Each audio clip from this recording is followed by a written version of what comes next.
Hey, good evening, everyone. Can you all hear me?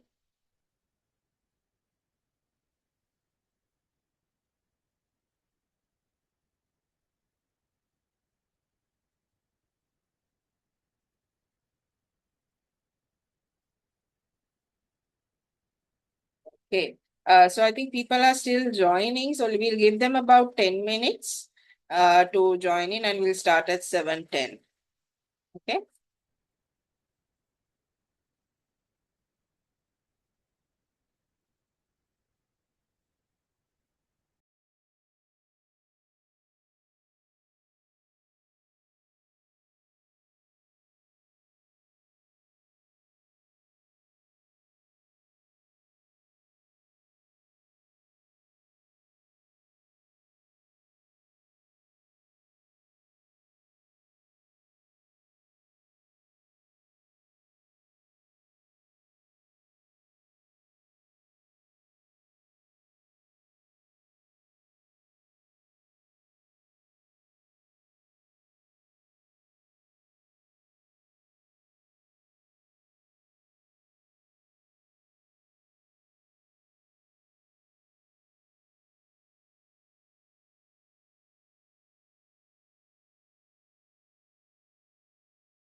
Okay. Good evening, everyone. So we will start the lecture today.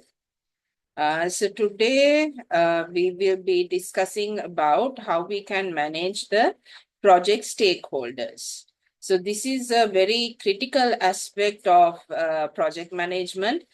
So even if your project is technically very sound, it can still fail if you don't identify, understand, and engage with your stakeholders in a proper manner.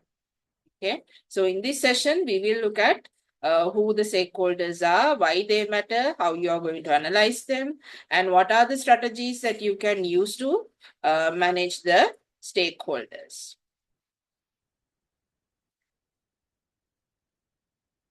Right. So let's start with understanding who is a project stakeholder, who are going to be included in project stakeholders. So a stakeholder can be are individuals, it can be individual people, it can be groups of people, it can be companies or other organizations that have an interest in the outcome of any project, right? So they can be directly involved in the project, or they can be affected by the project, or they can have the capability to influence the project, right? So this influence can be positive, like they can support the project, or it can be negative, like they may resist the project as well at certain points, right? So if you look at small or traditional type of projects, right, stakeholder management will appear to be very simple because the project team mainly will interact with the sponsor. But when you talk about much larger projects, it becomes a far more complex process to manage the stakeholders. So there can be many stakeholders and they can be spread across different locations, right, at different levels of authority. And they can be from different cultural and linguistic backgrounds, right?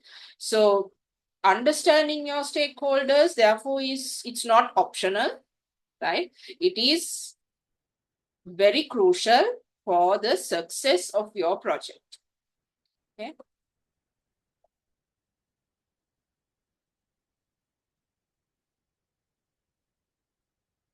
So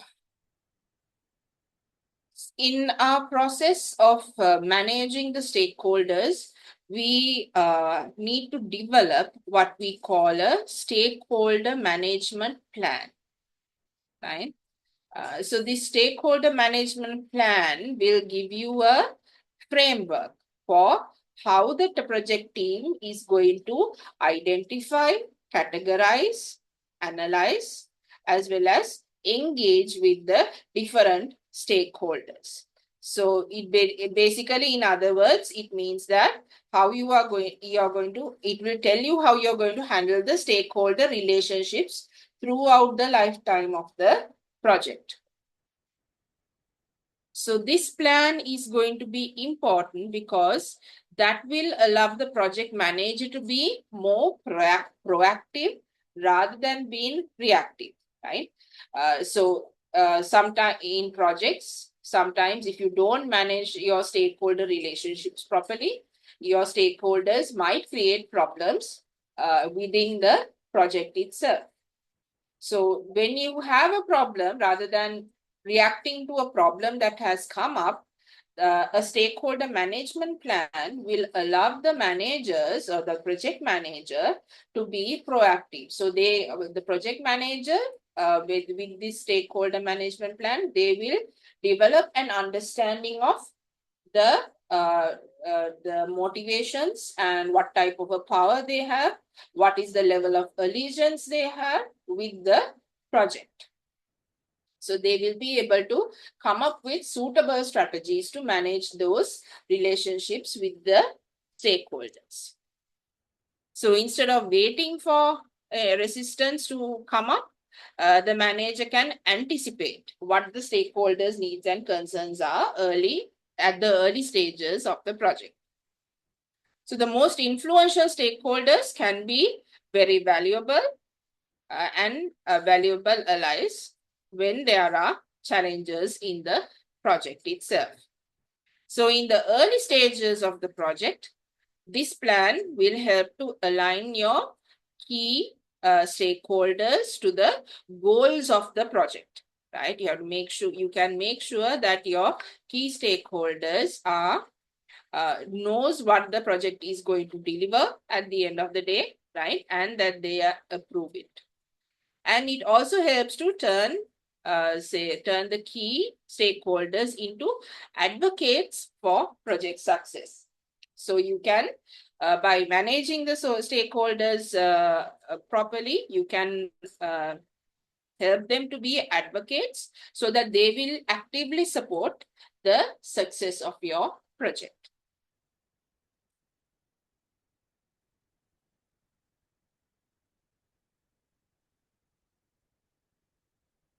So what is included in this stakeholder management plan, right? So there are three things that are included in the stakeholder management plan. The first one is the stakeholder management process, right? So the stakeholder management process will describe how the project stakeholders are going to be identified and managed, right? Then the second, it will define the roles and responsibilities of the team members who are involved in stakeholder engagement, right? So you need to identify who in your team are going to be responsible for managing these different stakeholders. So this is important because the stakeholder management is not always the sole responsibility of the project manager. The other team members will also need to contribute in communicating and managing the relationships with different stakeholders. The third in piece of information is the tools, right? So these can include tools like stakeholder maps, analysis tables, power interest grids, right? And any other assessment tools that will help you to evaluate the stakeholders' interests, their attitudes, what level of power they have, the level of influence they have on the project. So these three elements together will make sure that your stakeholder management is a systematic and organized process, which is going to be aligned with the overall strategy of your project. Okay. Do you have any questions up to now?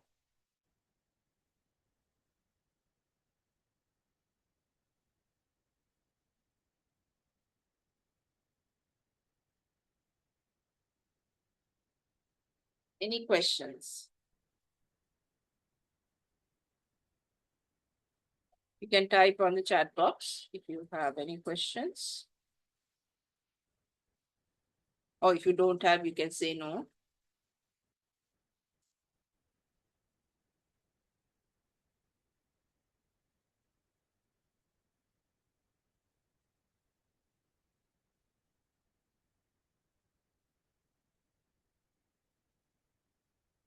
Okay.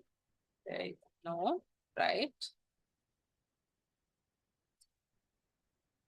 Right. So we will go to the next step and let's take a look at the first piece of information in your stakeholder management plan, which is the stakeholder management process.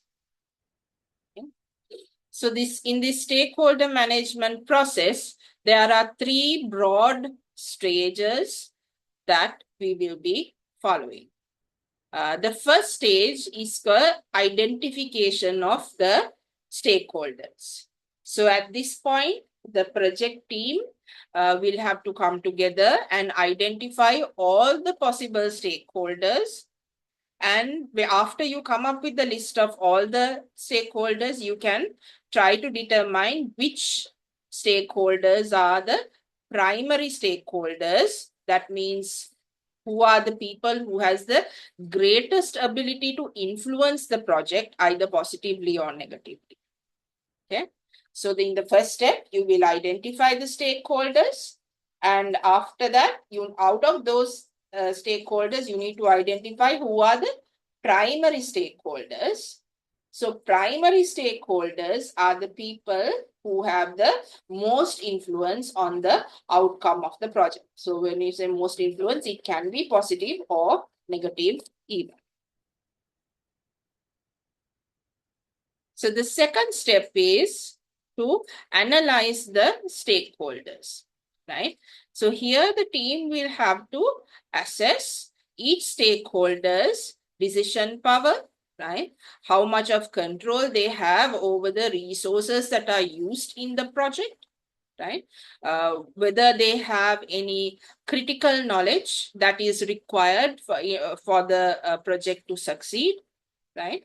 And what is the level of support and opposition that they will have, right? That is the allegiance, the level of allegiance, and who is going to require more communication and engagement, and what type of engagement you're going to maintain so that you can make sure that they support the project.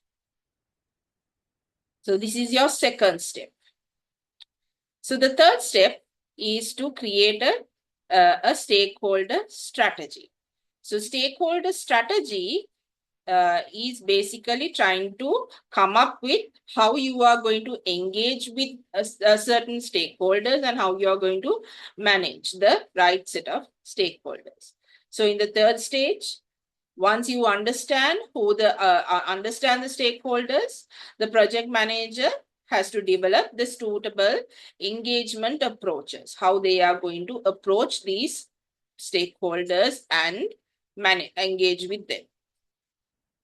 So usually primary stakeholders will require more closer communication and more active involvement because their support is going to be essential for the success of the project.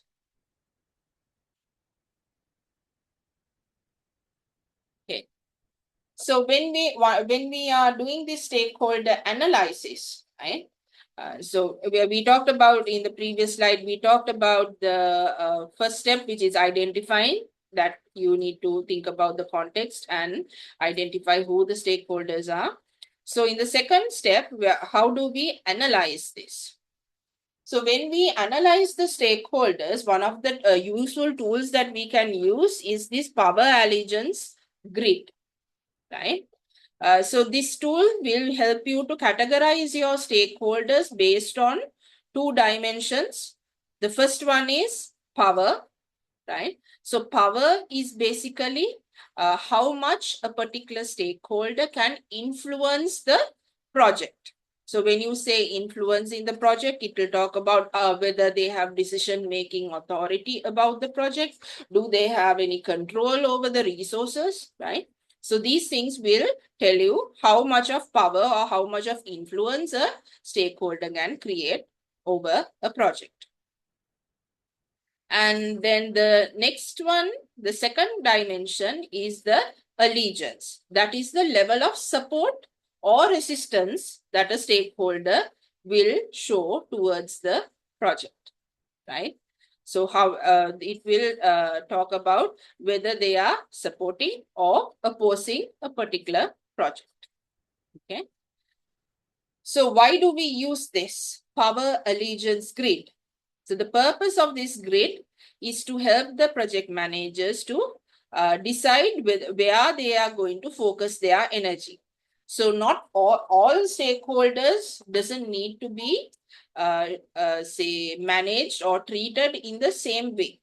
Some of the stakeholders might need close engagement, while others you can simply monitor these stakeholders closely. So by understanding the level of power and the level of allegiance that a particular stakeholder has, the project manager can tailor how they are going to communicate with the stakeholder and how are they going to manage the relationship more effective. So in our power allegiance grid, right, based on the two dimensions, we can identify four categories of stakeholders, right?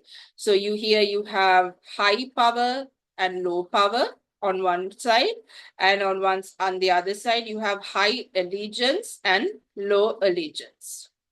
So there are four categories in this grid. So let's take a look at what these four categories are.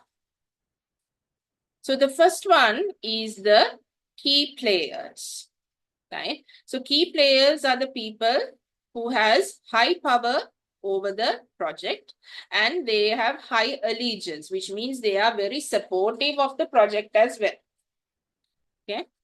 So these stakeholders, you need to actively engage and make sure that they are involved in the project, because these are the people who can help you champion the project, which means they will be basically a catalyst for the success of your project, right? So you need to engage them in these projects, right? We'll talk about how you can do that, right? And make sure that they are involved. Then you have stakeholders with high power but low allegiance, which means they are unsupportive of the say the project, right? So these type of stakeholders can be a challenge or a threat to the project, right? So they are, when they oppose a project, they can seriously damage the project. So you need to manage them very carefully, right? Because otherwise the opposition can derail your project. Then you have low power and high allegiance stakeholders. These are called allies, right? So these allies, you need to keep them informed about what is happening with the project and involved to maintain the support that they show towards the project. Finally, you have the fourth category where the stakeholders have low power as well as low allegiance. That means they are unsupportive, right? So these are called minimal threats. These stakeholders are called minimal threats, right? You need to monitor these stakeholders, but they usually require only limited effort unless their position changes. Sometimes a person in this minimal threat can suddenly have more influence over the project and become a high power stakeholder. So in that case, the situation can change.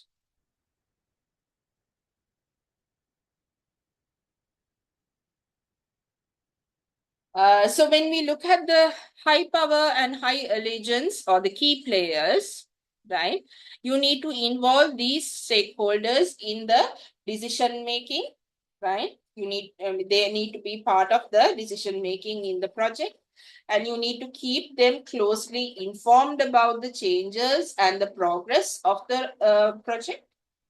And you need to leverage their support to influence other stakeholders as well. So you need to get their support and use that to influence other stakeholders to support the project. And when it comes to the high power, low allegiance or the threats that you have for the project, you need to understand these stakeholders and address their concerns, right? So usually when you are trying to do changes in an organization using through a project, right, there can be certain resistance that is showed by the employees of the organization.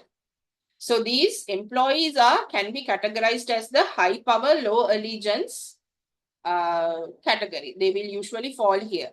So you need to understand what are their concerns of the employees and think about how you are going to address these concerns. And by addressing their concerns, you can try and convert them into supporters, right? And you can try to manage the relationships carefully as well. The third category is the low power and high allegiance, who are the supporters. So you need to keep these supporters informed about what is happening in the project, and you can involve them in any lower risk activities, right? And you can use their enthusiasm to promote the project as well. Then the fourth category is the observers or the low power, low allegiance. So you can occasionally monitor how the stakeholders are, what they think about the project and what their influence is. And you will need minimal communication unless the status of these stakeholders change. So you need to remain alert about any changes that can happen.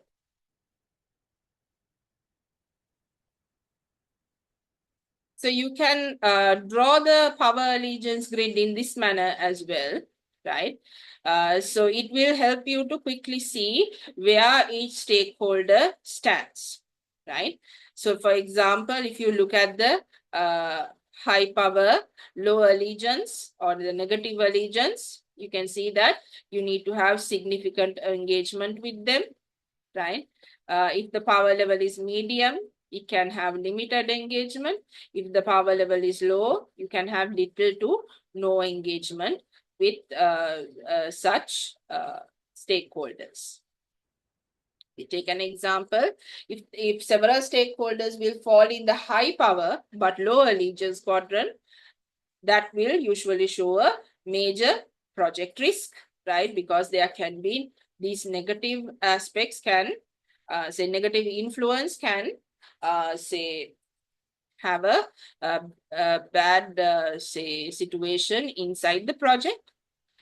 So this stakeholder analysis is not just about identifying what the stakeholders want and how they behave, but it can also be used as a risk management tool, right?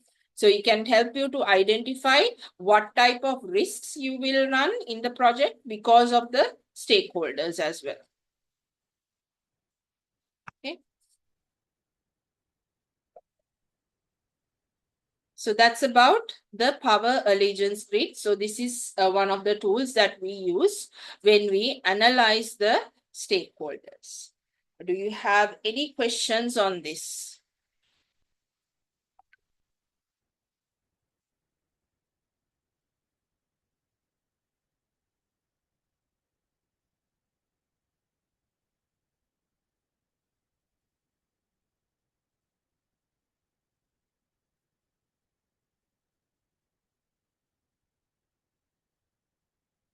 Any questions?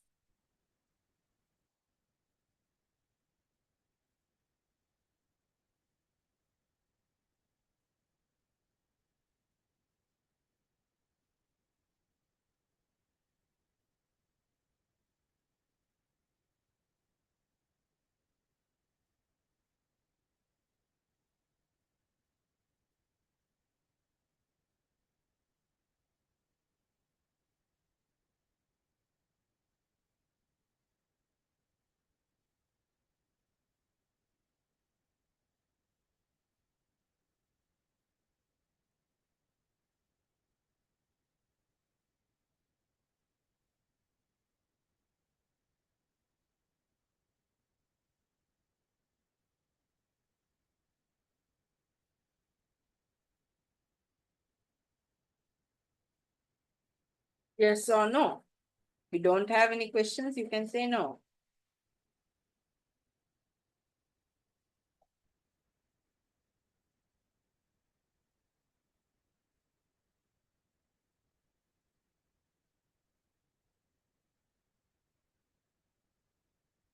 Okay.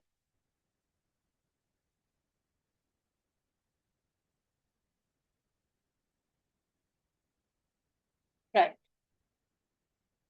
So next we will look at another tool that we can use when we are identifying and analyzing the stakeholders. This tool is called the stakeholder map, right? So this map will visually display all the stakeholders, which means the individuals and groups who influence the project or who are going to be influenced by the project, right? So it will show the order and structure around what can otherwise become a more confusing network of relationships.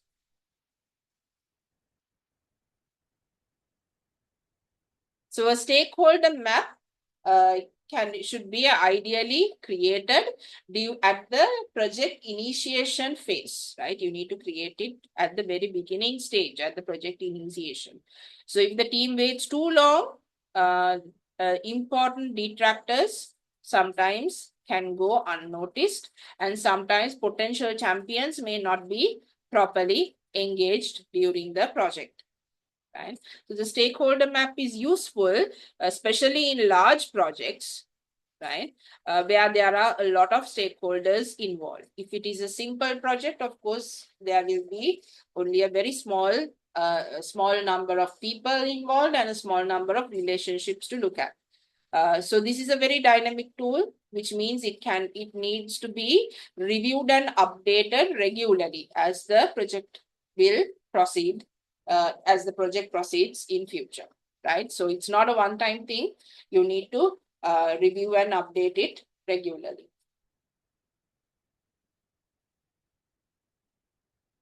So this is an example of a stakeholder project for a simple project, right?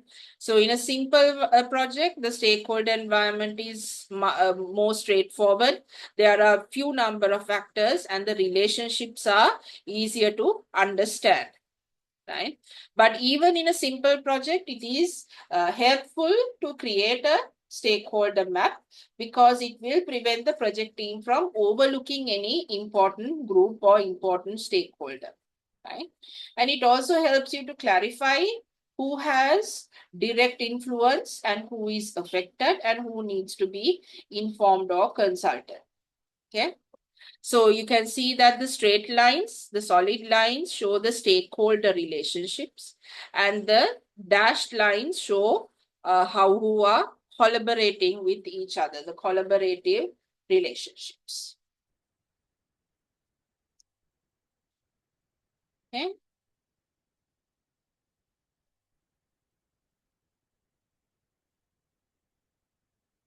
Then if we look at a stakeholder map for a complex project, right? So for a complex project, you can see that the number of stakeholders significantly increase and the relationships also are much more interconnected. So complex projects will usually have other external agencies, regulators, your suppliers, sponsors, technical teams, any community stakeholders as well, right? So you will have two types. You will have the internal stakeholders and the external stakeholders, right? So all will be involved. So in these projects, the stakeholder management becomes much more strategic and the map is useful because not only to identify your stakeholders, but also to understand what type of relationships the stakeholders have and the possible alliances and look at any potential conflicts that can happen in future.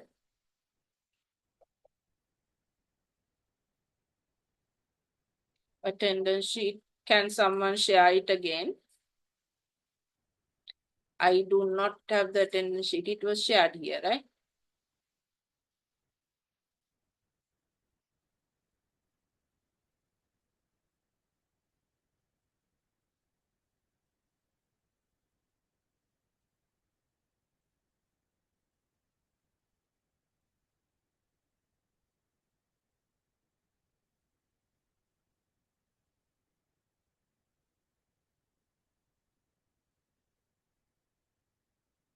Right.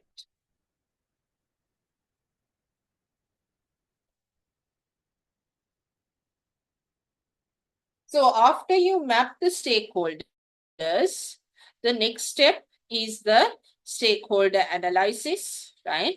So here you want to develop a deeper understanding of what are the interests, the concerns, and the opinions of the stakeholders, of the individual stakeholders, right? And you can look at what would be their behavior under certain situations. So the stakeholder analysis is valuable because it will help the project manager to develop a strong relationship and negotiate any competing interest. But the detailed stakeholder analysis, it can be a sensitive issue, right? For that reason, it needs to be created as confidentially as possible, and it should be controlled by only by the project manager. Okay, so it will not be a document that is going to be made available to everyone, right? It will be mainly managed and updated by the project manager. So this analysis can be used to identify any common interest, and it will help you to secure the support from the project champions and try to reduce the negative effects of people who are opposing the project, right? And this can be done and allocate the resources effectively as well.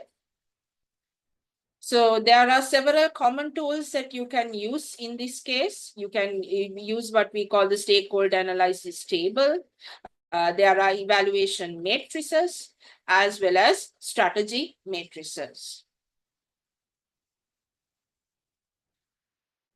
Here we have an example of a stakeholder analysis table, right? So the stakeholder analysis table, basically, it's a table format. It is useful because it will organize the important stakeholders' information into one place, and the project manager can compare the stakeholders systematically and decide how he is going to engage with each one of them. So the key idea is that the stakeholder analysis should not remain vague or informal. It has to be documented in a structured format so that the project team can act consistently and strategically. So if we look at this table, you can see that you have the name of the stakeholder, what is their role. So here it can be a sponsor, department manager, client, likewise. What are their expectations, right? So you can look at what they expect, what are their expectations, what are their reservations, which means what are their concerns or problems that they see, and what do they provide to the project, how much.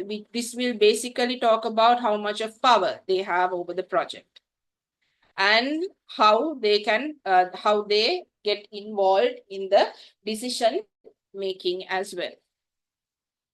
Yes. So this is another format.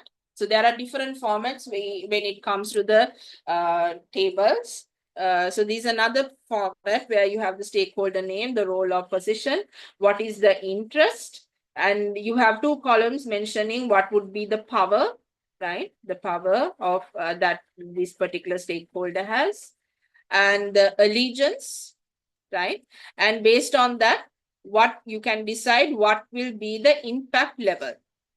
So if the power is high and the allegiance is supportive, the impact level is high. Okay. So likewise, you can decide what would be the impact level of each stakeholder. And based on that impact level, you can come up with what is your engagement strategy. How are you going to engage with the particular stakeholder? So if we take, for example, the CFO, John Smith, right? He has high power and is supportive. So you can involve them in the planning and reviews. Involving them will be appropriate. When you look at the IT department, it has medium power, right? Yes, medium power. So, and neutral allegiance. So they should be kept involved in the testing of the projects. When you look at the local community, they have low power, right? But is opposed. So their concerns need to be monitored and addressed through updates. Okay. So this is how we can develop the stakeholder analysis table.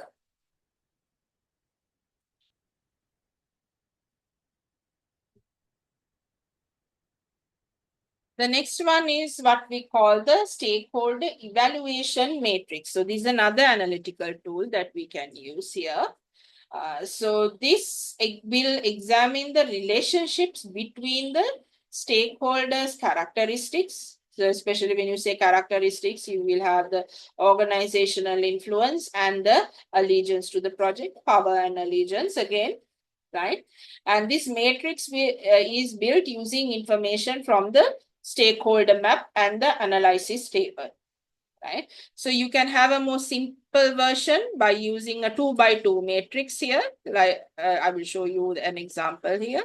But if you want to do a more detailed analysis, you can have a 3x3 matrix as well, right? So this tool is valuable because it will help the project manager to move from just identifying the stakeholder to having a more strategic understanding of the stakeholders' behavior and project impact. So this is an example of the stakeholder evaluation matrix, right? So this will basically show the exact format.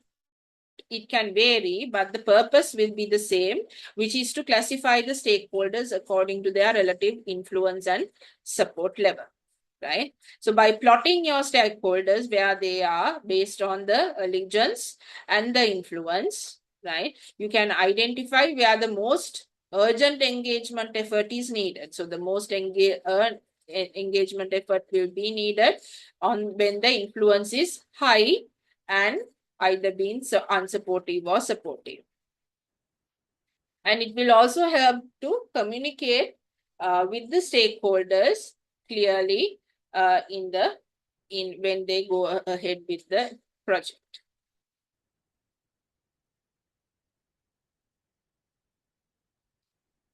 Okay. The third tool is the stakeholder strategy matrix. Right? So this takes the analysis one step further. So this will gather information needed to develop specific stakeholder strategies. Right? So it will include the name of the primary stakeholders, their relationship to the project, the level of influence and allegiance, and the resources they control. And this is especially important because the stakeholders will influence the project through the resources that they command, right? Like when they provide funding, information, if they have to approve the project at certain points, then the expertise and sometimes political support, right? So these because of the influencers, it is especially important to think about what resources they provide. So while the analysis table helps us to understand the stakeholders, the strategy matrix will help us to decide what you are going to do about them. So this is an example of the stakeholder strategy matrix.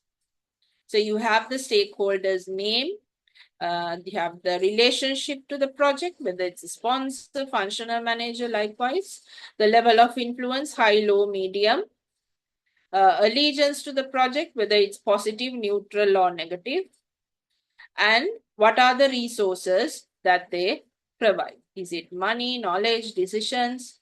Likewise, what resources do they provide to the project?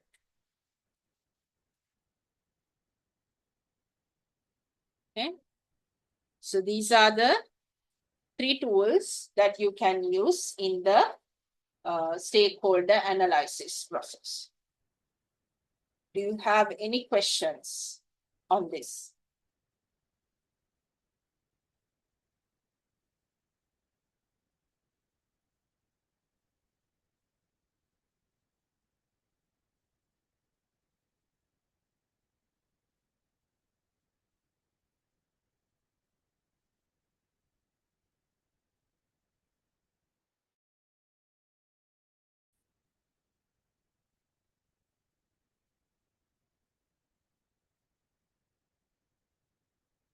Any questions?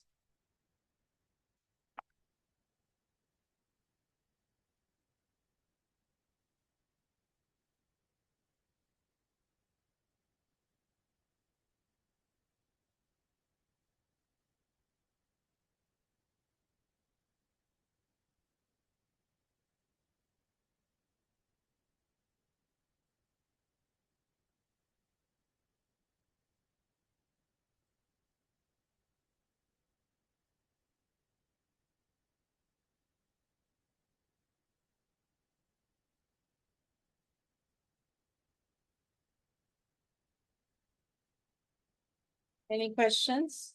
Yes or no? You can give me an answer.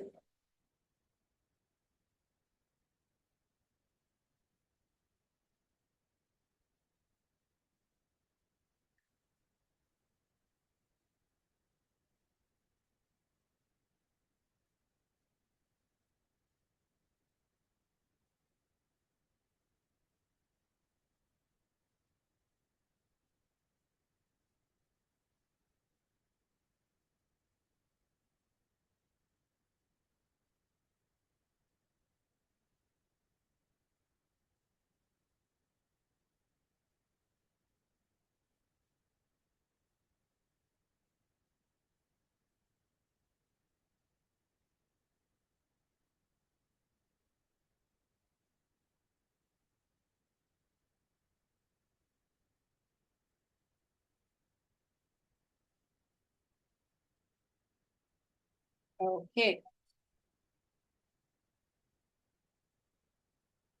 So let's take a look at what happens when projects involve global stakeholders, which means you have stakeholders who are out of your geographical area, right?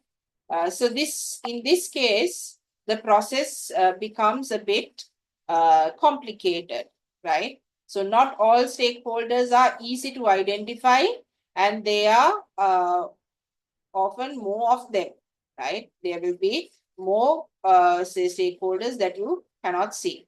So global stakeholders may also change during the lifetime of the project, right? And there can be hidden stakeholders whose influence is not immediately visible as well, especially when it comes to the suppliers. When you deal with suppliers, you know, some of your suppliers might have their own suppliers. So these second tier of suppliers that of yours is usually hidden to the main organization, right? So there, whatever issues that come from these suppliers, you will see it only afterwards, right? So so in addition, the issues and expectations are not always easy to recognize, and there are cultural, legal, political, as well as organizational differences can create certain hidden agendas as well as misunderstandings between the project and the stakeholders. And when it comes to conflict resolution, when you try to solve issues between parties, it also becomes more complex in the global context. The methods that will work in the domestic or in the traditional projects may not work in the same way when you are dealing with global stakeholders. So global stakeholder management will require more sensitivity, more adaptability and awareness about what the stakeholders' opinions and concerns are.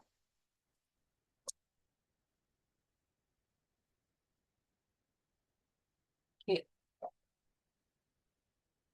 So how do you handle the resolutions? How do you handle conflict resolutions? So when you are dealing with global stakeholder pressure, there are different resolution strategies, not just global stakeholders, but even local stakeholders. There are 5 main conflict resolution strategies that you can use, right? So the first one is the adaptation strategy, right?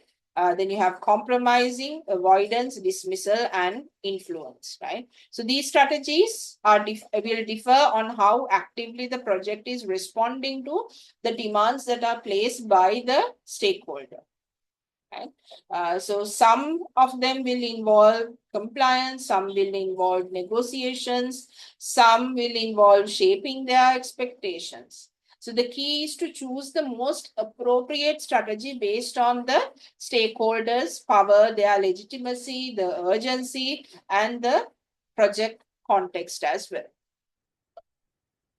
So let's take a look at each of these strategies. You have the adaptation strategy, that is the first one. So adaptation is where you try to comply with the stakeholders' rules, policies, and procedures so that to gain acceptance and legitimacy, right? So here you will be aligning with the stakeholders' expectations, and that will reduce the amount of resistance and conflict that you have with the stakeholder. And this method, this strategy is often used when the stakeholders have high power and are non-negotiable, right? So high power stakeholders and people, let's say example, people like regulators, right? You will have to comply with their rules and policies. So when you are dealing with powerful stakeholders like government bodies, regulators, and investors, and when legitimacy and compliance is going to be very critical, you should use the adaptation strategy, right? But when you use the adaptation strategy, of course, it will, to a certain degree, reduce the flexibility that you have within the project. And it may also stifle the innovation or the speed if too many constraints are adopted. If I take an example, think about a pharmaceutical company, right? So when they do clinical trials, they have to meet the FDA requirements. Okay. So this is what the adaptation strategy is. So this is used when you are dealing with powerful stakeholders and where in situations where you have little choice, right? But you have, and you need to align with what your stakeholders are expecting.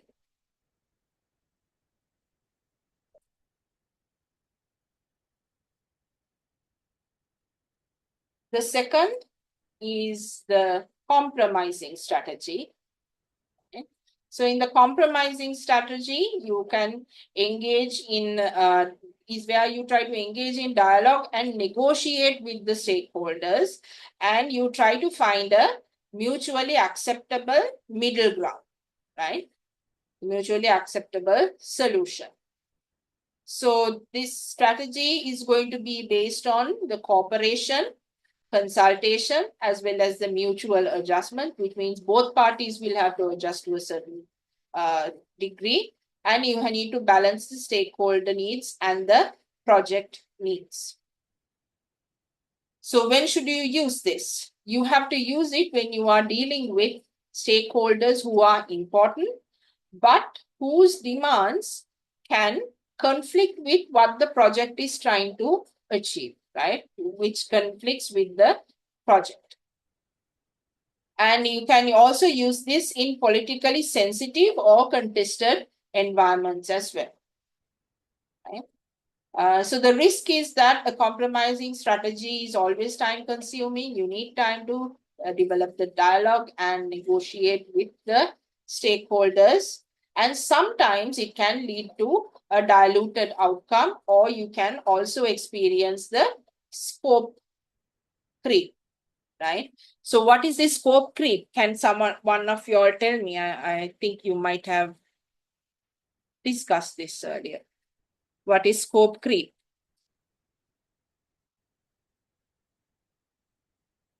Can someone give me an answer on the chat box if possible?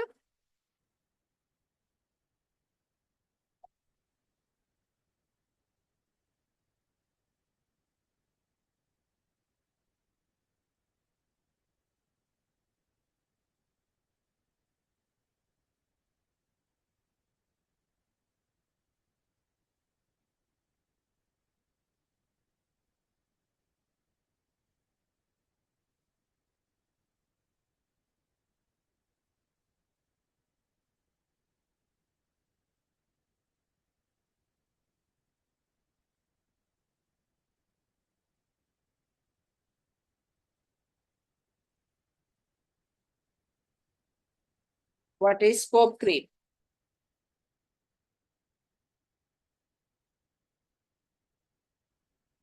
We might have discussed this in a previous lecture, am I right?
Can someone answer, please?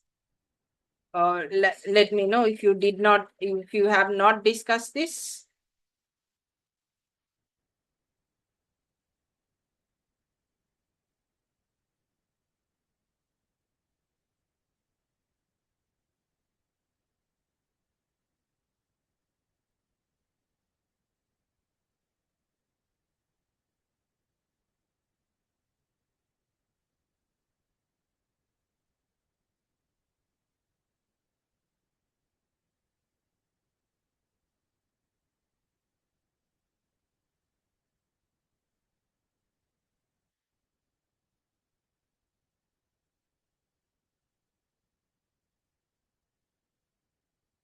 No one knows what it is.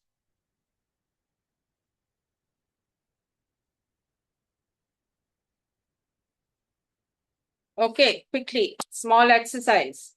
You can use Google or ChatGPT, anything. Try to find out what is meant by scope creep and post your answers in your words on the chat box. Take 5 minutes, find it out, and put it on the chat box.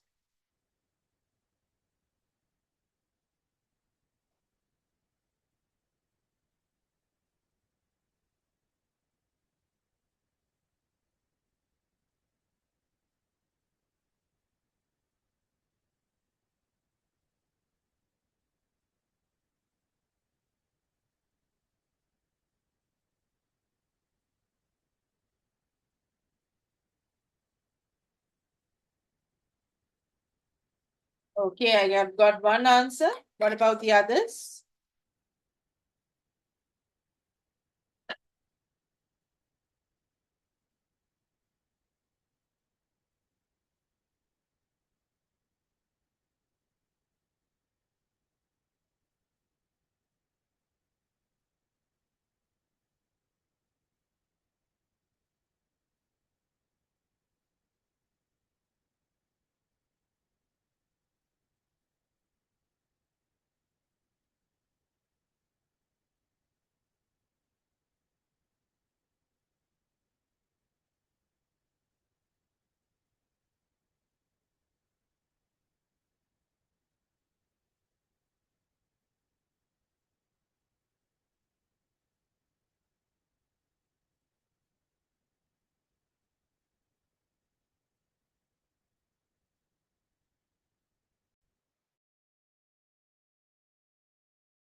Okay, yes, I see some answers. Most of your answers are correct.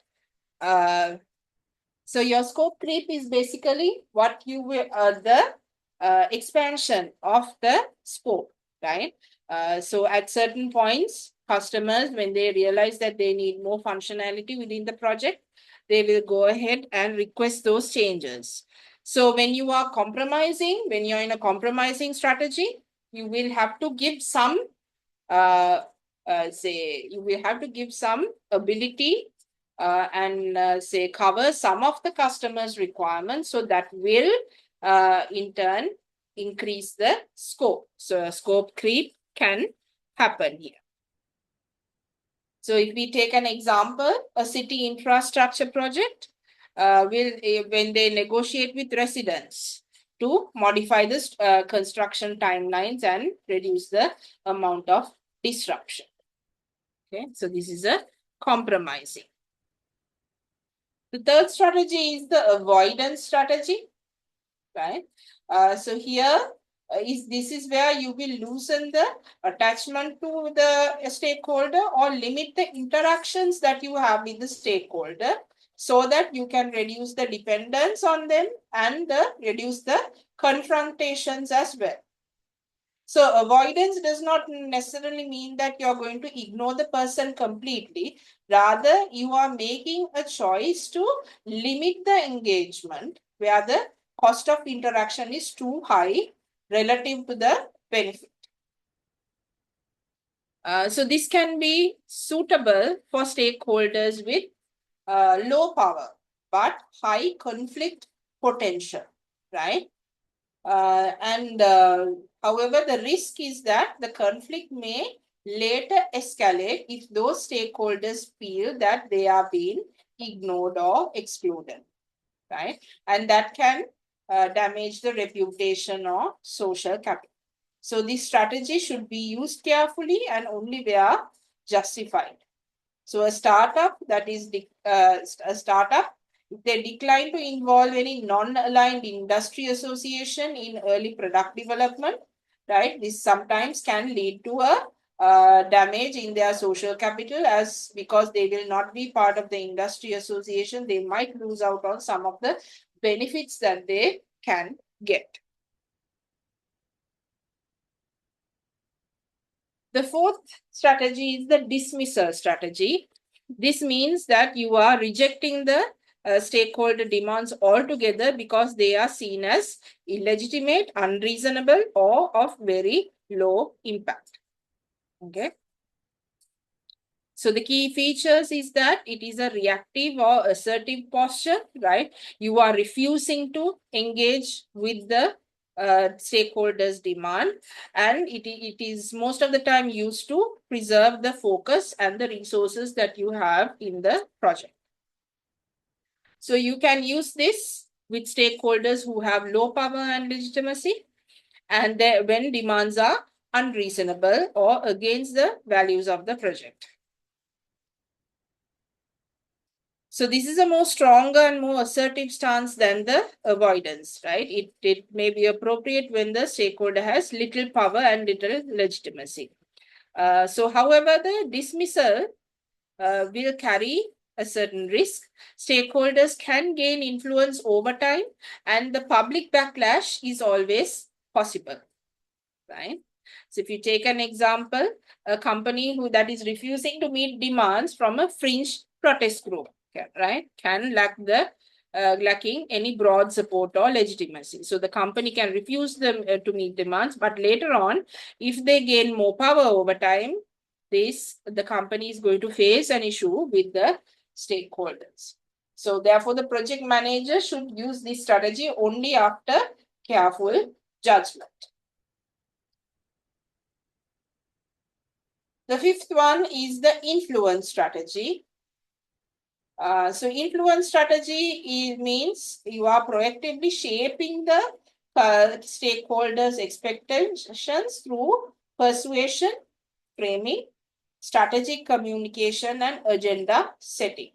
Right. So what you're trying to do is you are trying to shape the say stakeholders' expectations. So you are trying by say if they have certain expectations and demand, by persuading them, you are trying to change their opinions, you're trying to change their expectations and demands, right?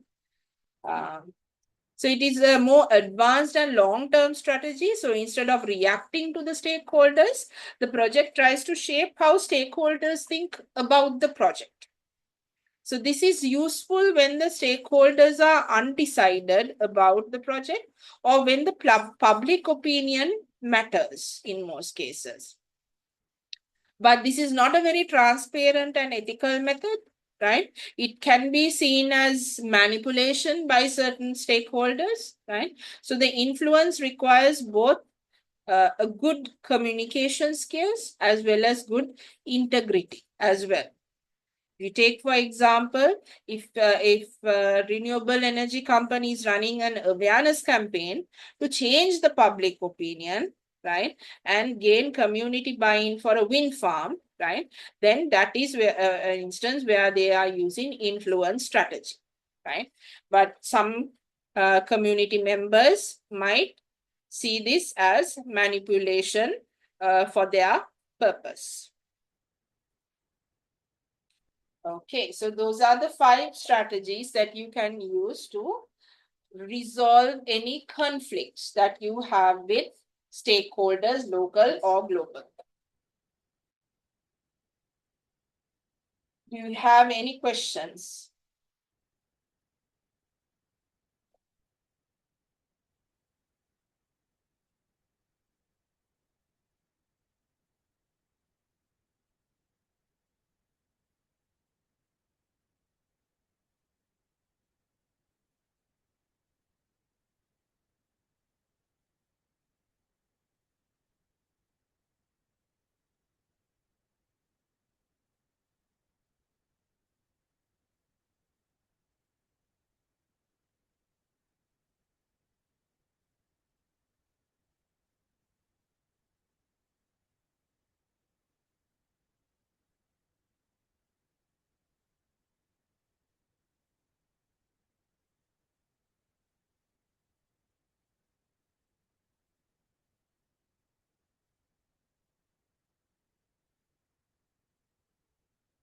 Any questions?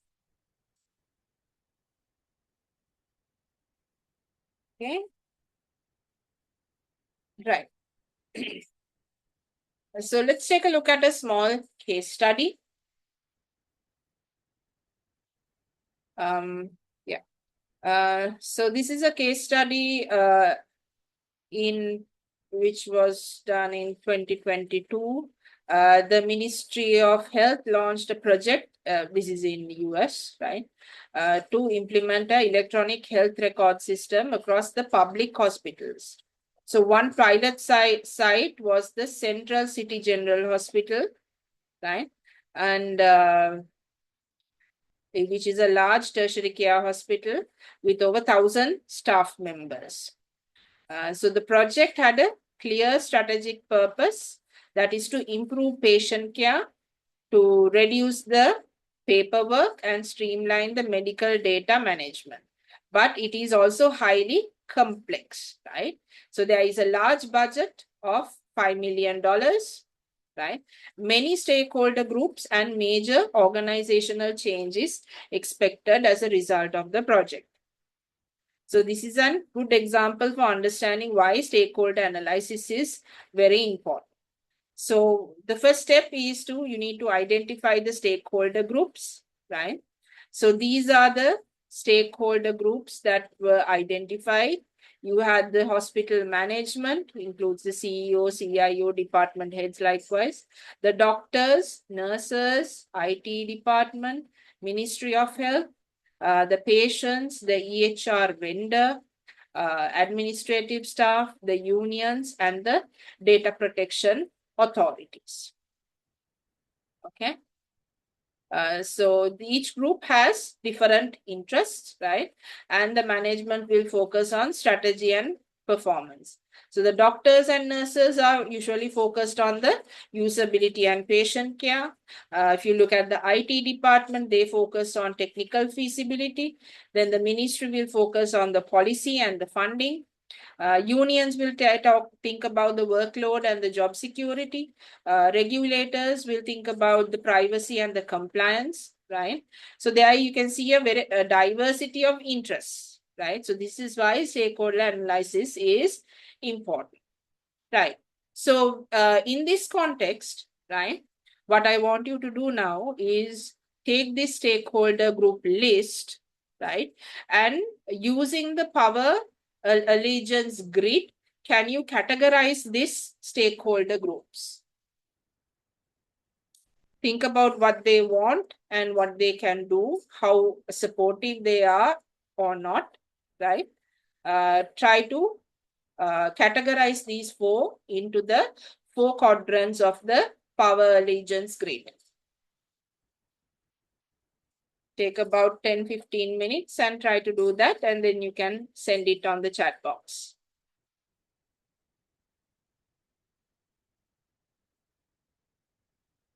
Any questions on what to do? Is it clear? If you have any questions, you can ask.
Okay, so I have received two answers.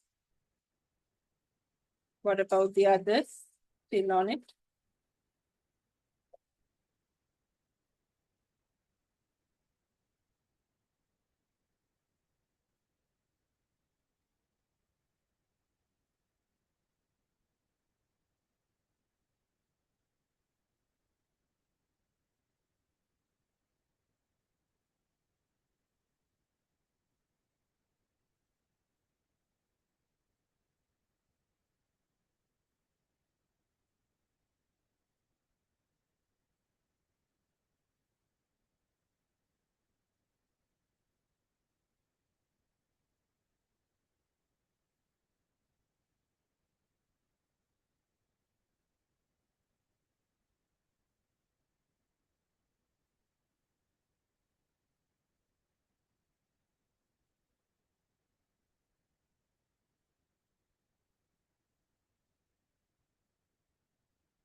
Right, so you will see something like this. So when you look at the high power and high interest or high allegiance group, which needs to be managed closely, you will have the hospital management here, who needs regular updates, the Ministry of Health, who are the funders and the regulators, the IT department, who is going to implement and troubleshoot the system, and then you have the EHR vendors. When you look at the high power, low interest, you have the Data Protection Authority and the unions. Then the low power, high interest, you have the doctors and nurses, and then the administrative staff. And then the low power and low interest will be the patients, right? Because they are going to be impacted, but indirectly, and they can provide feedback for only after implementation. Okay, is that clear? Any questions?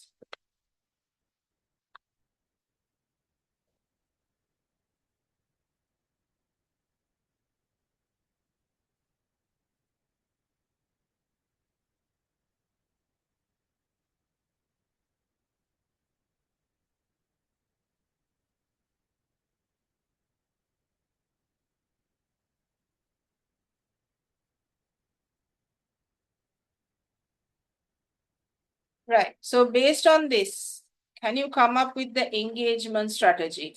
How are you going to engage with each of these stakeholders? Take about 10-15 minutes, and based on this, decide how are you going to engage with each of these stakeholders.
Okay, I have received only one answer. What about the others?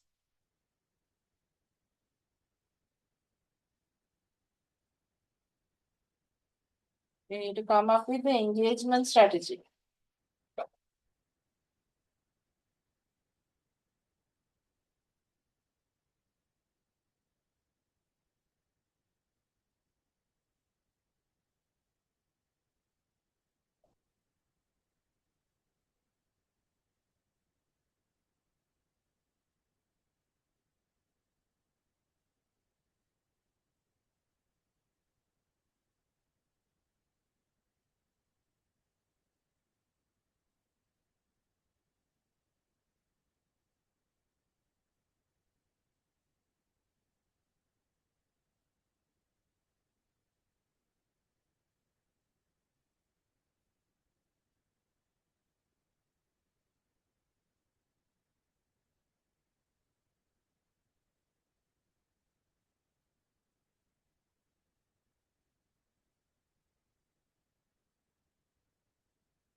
Okay, yeah, I have uploaded the presentation materials on the Google Classroom.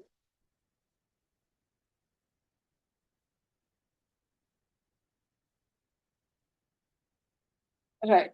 So these are the engagement strategies that you can use for different stakeholders. So for hospital management, you can use the monthly executive briefings, you can do risk updates.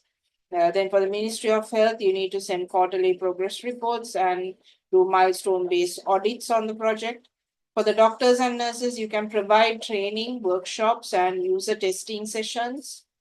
IT department, you can embed them in the project team and do agile sprints. The EHR vendor, you can do joint planning, daily stand-ups and share the KP and have shared KPIs. The administrative staff will need to have on-the-job training and feedback loops. Patients, you can have surveys post-rollout, patient advisory board. Then the unions will need town hall meetings and impact assessments. Then the data protection authority, you need to send compliance audits and documentation submissions whenever required. So the key challenges that they might encounter will be the resilience from the doctors, your senior doctors, so that EHRs are time consuming and prone to disrupting the workflows. They can have data privacy concerns.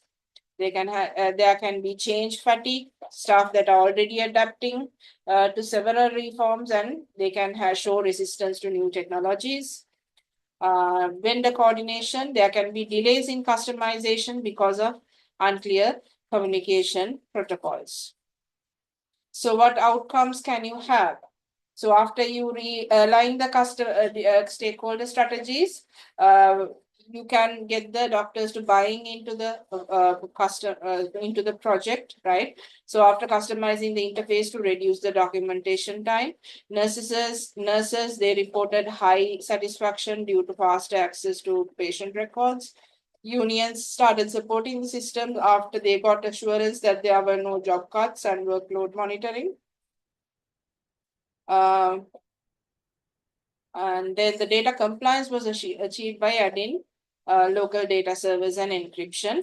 So the EHR system went live with 94% staff adoption within 6 months of rollout and contributed to about 30% reduction in the patient data retrieval time. Right? So this is how it is a use. When you take this example, it's a good example to see how the stakeholder management has contributed to the success of the project. Right. I have a small exercise for you, right? So I want you to develop a stakeholder analysis for the student association at the university, right? So you need to identify at least 5 key stakeholders. You have to categorize them using the power interest grid and propose what would be the appropriate engagement strategies for each of these stakeholders. Can you try to do that?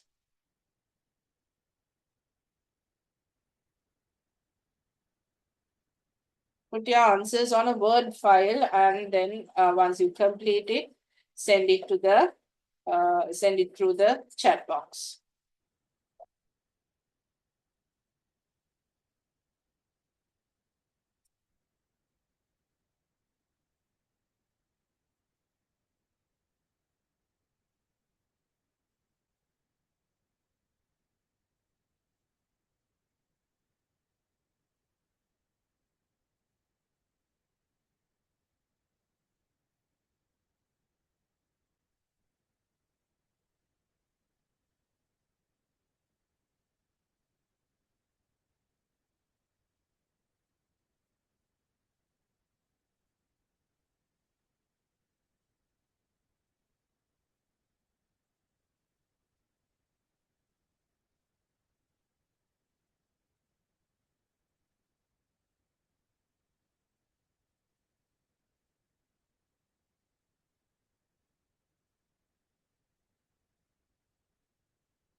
Okay, so I have received a few answers.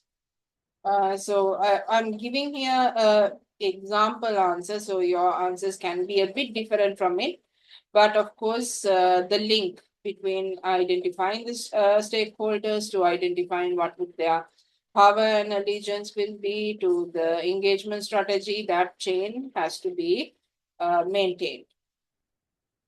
Okay. So these are the 5 stakeholders that were identified. You have the association members or the students, faculty advisors, you have the university administration, if there are any corporate partners that they are working with, and you have the alumni.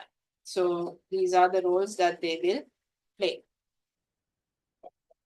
So when you look at the grid categories, high power, high interest, you can see that faculty advisors and university administration will fall into this category. Then the high power and low interest, you will have the corporate partners. Lower power but high interest is the association members. Then low power and low interest, you will have the alumni. So how do you engage with them? Faculty advisors, you can have to send monthly progress reports, involve them in planning the major initiatives of the association. The university administration, you need to follow proposals for funding. You have to send formal proposals for funding and event approval. Workflows have to be maintained. With the corporate partners, you can invite them to sponsor events, feature them in promotional material. Then the members, you can have interactive sessions, polls, clear communication on what the benefits would be.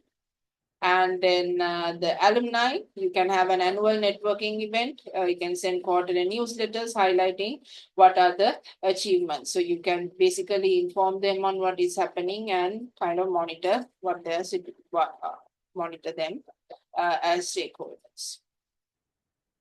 So this is one answer. So you might have slightly different answers, right? But as I said, that chain of reasoning where you go from identifying the stakeholders to the power and allegiance grid, then to the engagement strategies that needs to be maintained. Okay. Any questions on what we did today?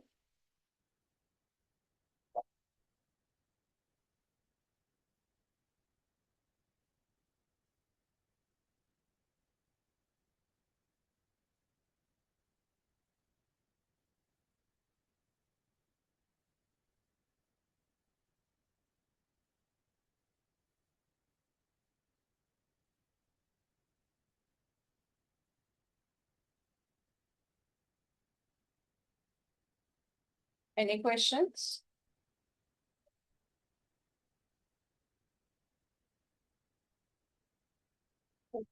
Sorry.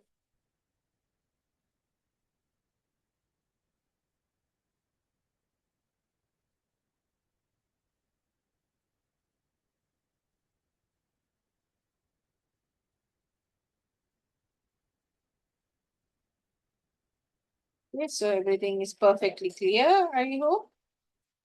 Right, so that is all for today. We can end the session if you don't have any questions. So I'll be here for a few minutes. If you want to ask anything, you can go ahead. Go ahead and ask me. If not, have a good night, and I'll see you next week. Okay. Okay, thank you for joining.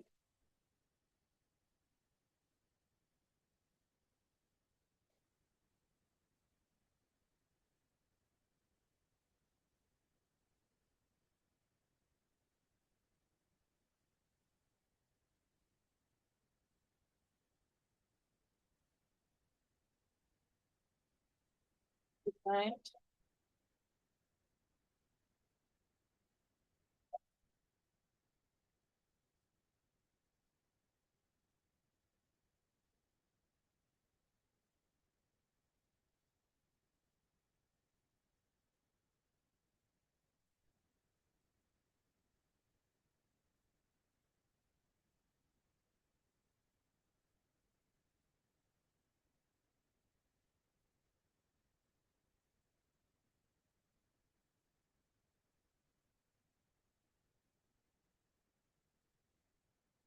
Mali, do you have anything to discuss?